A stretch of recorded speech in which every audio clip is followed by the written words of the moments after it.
Hello, welcome back.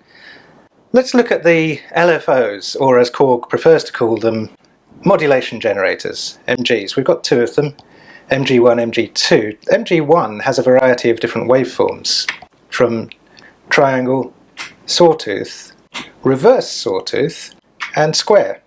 That's very nice.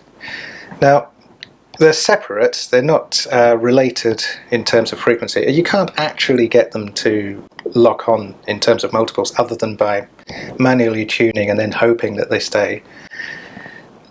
These are very useful through the wheels, which is another source of control for all of the other things. What I'm going to do now is I'm just going to take MG1, LFO1, through the wheel here, start at minimum. Now, the intensity control governs the maximum scale that the wheel is going to work at. Let me just switch the wheel so that MG1 or LFO1 through this wheel is going to the VCF. Now it's going to modulate the cutoff frequency of the filter, center frequency. Now I'm going to change the waveforms to a sawtooth, which is a bit of a brassy, rich, harmonically rich waveform to start with, which means that I've got something to filter out. If I left it on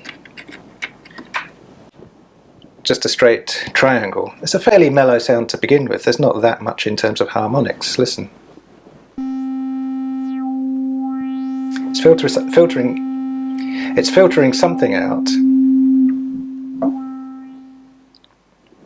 Listen, on triangle wave, listen to what the filter does. It is filtering something out. Let's switch all of the VCOs, all four of them, to sawtooth, which is a much more harmonically rich, brassy sound. See? Maximum harmonics, but we're starting to etch away at the upper frequency harmonics, and we're progressively eating away the tops. We're letting the low frequencies pass because it's a low pass filter. See?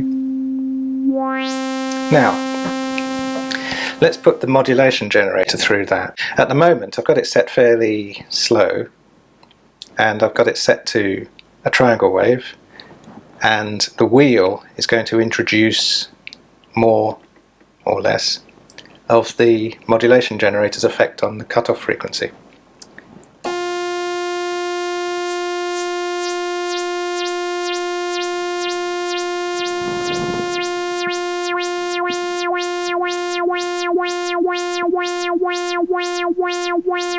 I can turn this up to maximum.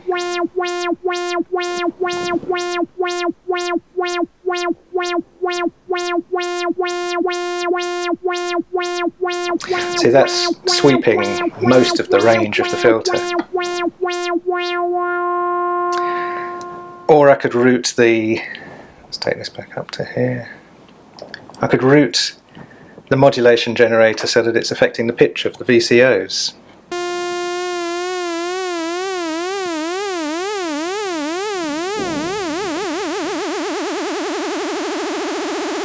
Almost up in the audible range, but very slow as well.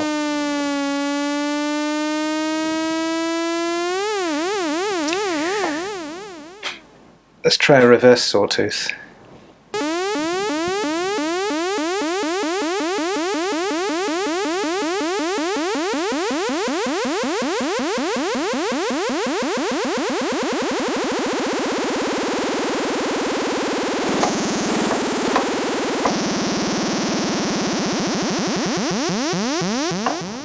So that's the modulation generator.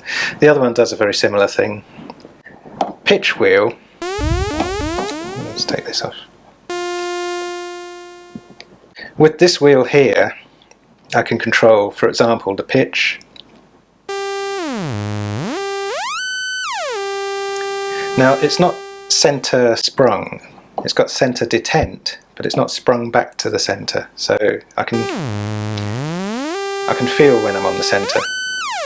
I can easily get back to the center, but I can leave it low or high if I want, which is quite nice, especially combining it with the two wheels.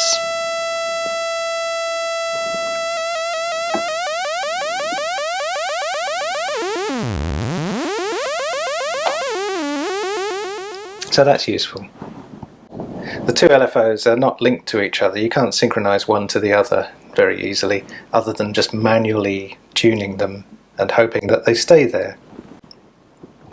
So that's the LFOs. So what have we covered? We've covered the envelope generator as a control source. We've covered both of them, and we've covered both modulation generators, or LFOs, as a control source. The wheels, which are basically a routing mechanism for these things. And of course the keyboard, that's a control source by itself. We'll look at that later. Okay,